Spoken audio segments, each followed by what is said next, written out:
Da Comissão de Constituição e Justiça da Câmara, o deputado Felipe Francischini, iniciou por volta das 3 horas da tarde a sessão do colegiado na qual o ministro da Casa Civil, Onyx Lorenzoni, presta esclarecimentos sobre o decreto de armas. Lorenzoni afirmou que o ex-presidente Lula desrespeitou a decisão da população durante o referendo sobre a proibição da comercialização de armas de fogo e munição no país.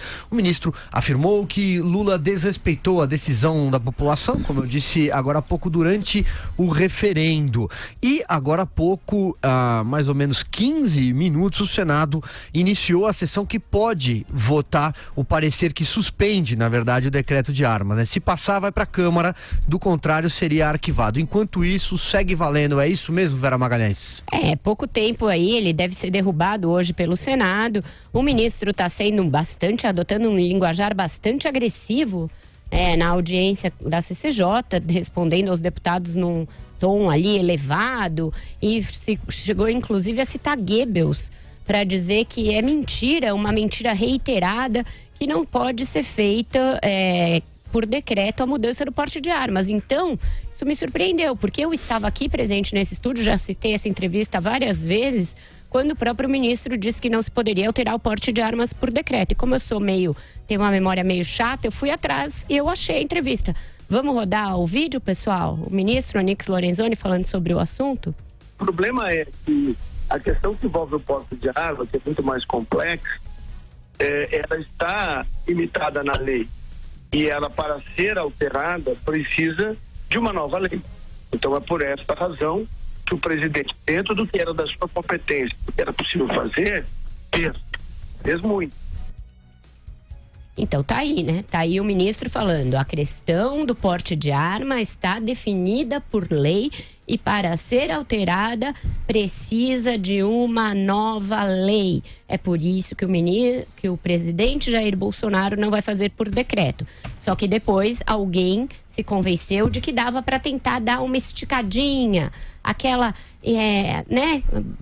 marotamente esticar um pouco as prerrogativas. Por que a gente não força um pouco a barra aqui e não tenta fazer por decreto? Porque não dá, ministro. Porque existe o poder legislativo, porque existe o poder judiciário, porque existe uma Constituição que estabelece o que pode ou não ser feito por decreto. Portanto, não é Goebbels. A mentira, no caso, não é de quem diz que não se pode fazer por decreto. A mentira é de quem dizia que não se podia fazer por decreto, porque sabia que não podia, e agora tenta dar aquela passadinha por debaixo do pano para fazer por decreto. Então, eu nem vou me ater ao conteúdo do decreto, a gente vai voltar nele quando virar projeto de lei, mas o fato é, decreto é inconstitucional, eu disse isso desde o primeiro dia, o Senado vai derrubar isso, vai sanear essa tentativa clara de exorbitar do presidente Jair Bolsonaro, e não adianta o ministro esbravejar. Vamos lá, Andreasa, queremos ouvi-lo. Inclusive o ministro Onyx Lorenzoni, nessa audiência na CCJ, está apontando para o Supremo Tribunal Federal, atropelando, portanto, o Congresso como aquele que deve rever a constitucionalidade da matéria, como se o texto do decreto não ferisse a função do Legislativo. Sendo ele próprio, Onyx Lorenzoni, um parlamentar eleito, deputado federal eleito, reeleito, está lá há 50 anos. E, no entanto, uma vez no Poder Executivo, se tomou dessa sanha decretiva. Essa que faz o Executivo crer que pode passar por cima do Parlamento, quando é conhecida a natureza do decreto e as suas limitações formais. O decreto regulamenta a lei. Ele não pode extrapolar aquilo que já está definido em lei, goste-se ou não do que dispõe o Estatuto de Desarmamento. Eu tenho várias críticas. Já falei muitas vezes aqui sobre isso. Da mesma forma, chama a atenção para o plebiscito de 2005, que também muitas vezes é ignorado no Brasil. Aquilo que foi expresso pela população. Nada tem a ver com a natureza inconstitucional do decreto. Esteja-se ou não a favor do que é defendido ali, a forma importa, porque a forma preserva as instituições, de novo, a separação entre poderes. O decreto é inconstitucional. Olha, aqui nesse programa, nós falamos sobre isso no minuto 1 primeira leitura, da primeira versão. Porque já houve, é bom fazer o histórico, houve ainda a segunda, que tentou corrigir, e tentou corrigir exatamente isso. Tentou minimizar a sua natureza inconstitucional diante dos alertas feitos e não conseguiu. Ele continua extrapolando a lei, goste-se dela ou não. Então, muito antes de exame de constitucionalidade pelo Supremo Tribunal Federal, cabe ao parlamento barrar essa extrapolação de espaço, de prerrogativa que é do legislativo. O executivo tentando legislar. Não dá. Vamos lá, Alexandre Borges.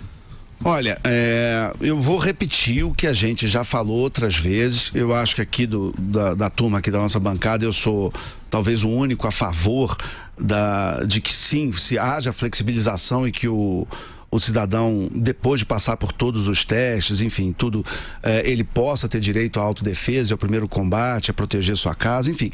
Mas isso é irrelevante nessa discussão, tá? Nessa discussão, nós três temos a mesma ideia de que não se deve atropelar a lei. Não se deve, em nome disso, seja quem é contra, quem é a favor, justificar qualquer tipo de inconstitucionalidade ou atropelo da lei. Então, eu concordo que isso também não deva ser resolvido por decreto. Por quê?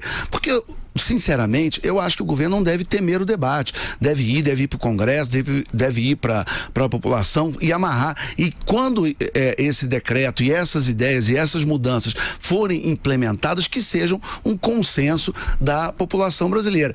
Eu só gostaria de lembrar que em 2005, quando houve o referendo, que basicamente queria saber se a população era contra ou a favor do comércio de armas de fogo no Brasil, o Datafolha, em julho, vamos lembrar que o referendo foi em outubro, em julho foi feito um Datafolha perguntando pro brasileiro qual era a posição dele, e 80% dos brasileiros disseram serem contra a venda de armas de fogo. 80%, em 3 meses de campanha, o resultado foi virado, e o resultado foi 64% a favor, e quer dizer que na verdade o a favor era o não, né?